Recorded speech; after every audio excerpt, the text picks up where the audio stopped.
रमेश एक साधारण सब्जी वाला था। वह हर सुबह अपनी छोटी सी रेहड़ी लेकर मोहल्ले मोहल्ले में ताज़ी सब्जियां बेचने निकलता था। उसकी सब्जियां हमेशा ताज़ी और सस्ती होती और वह कभी भी ग्राहकों से ज्यादा पैसे नहीं लेता था।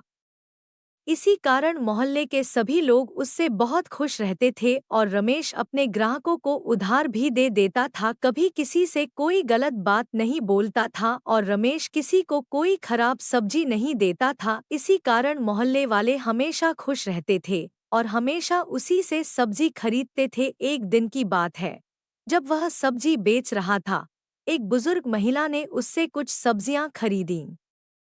जल्दबाजी में वह अपना पर्स वहीं भूल गई। पर्स में काफी पैसे थे। रमेश ने जब पर्स देखा तो उसने तुरंत उस बुजुर्ग महिला को ढूंढना शुरू किया। कुछ देर बाद वह उस महिला को मिल गया और उसने पर्स लौटा दिया। महिला बहुत खुश हुई और उसने रमेश को इनाम देना चाहा, लेकिन रमेश ने मना कर दिया। उसने कहा, माताजी, ईमानदारी कोई व्यापार नहीं है। मैंने जो किया वह मेरा कर्तव्य था। इस घटना की खबर पूरे मोहल्ले में फैल गई। लोग रमेश की ईमानदारी की तारीफ करने लगे। धीरे धीरे उसके ग्राहकों की संख्या बढ़ने लगी। लोग दूर दूर से उसकी दुकान पर आने लगे और रमेश की दुकान अच्छे से चलने लगी और रमेश उस ईमानदारी के कारण पूरे मार्केट में फेमस हो गया और ईमानदार सब्जी वाले के नाम से जाना जाने लगा। एक दिन मोहल्ले के एक धनी व्यापारी ने रमेश को अपनी बड़ी सब्जी मंडी में काम करने का प्रस्ताव दिया। उन्होंने कहा, रमेश, तुम्हारी ईमानदारी ने मुझे बहुत प्रभावित किया है। मैं चाहता हूं कि तुम मेरी मंडी का प्रबंधन संभालो।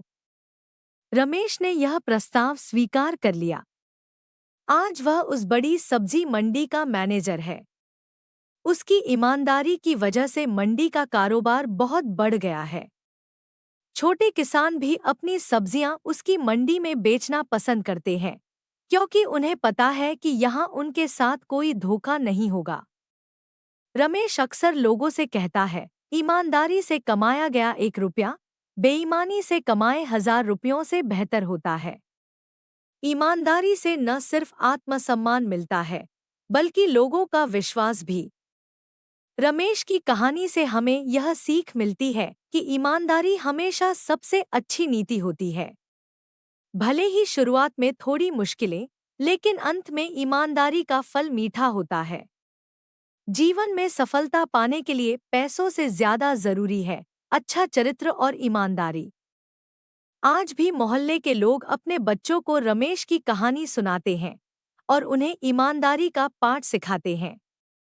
रमेश की सफलता की कहानी सिखाती है कि सच्चाई और ईमानदारी की राह पर चलने वालों को जीवन में सफलता जरूर मिलती।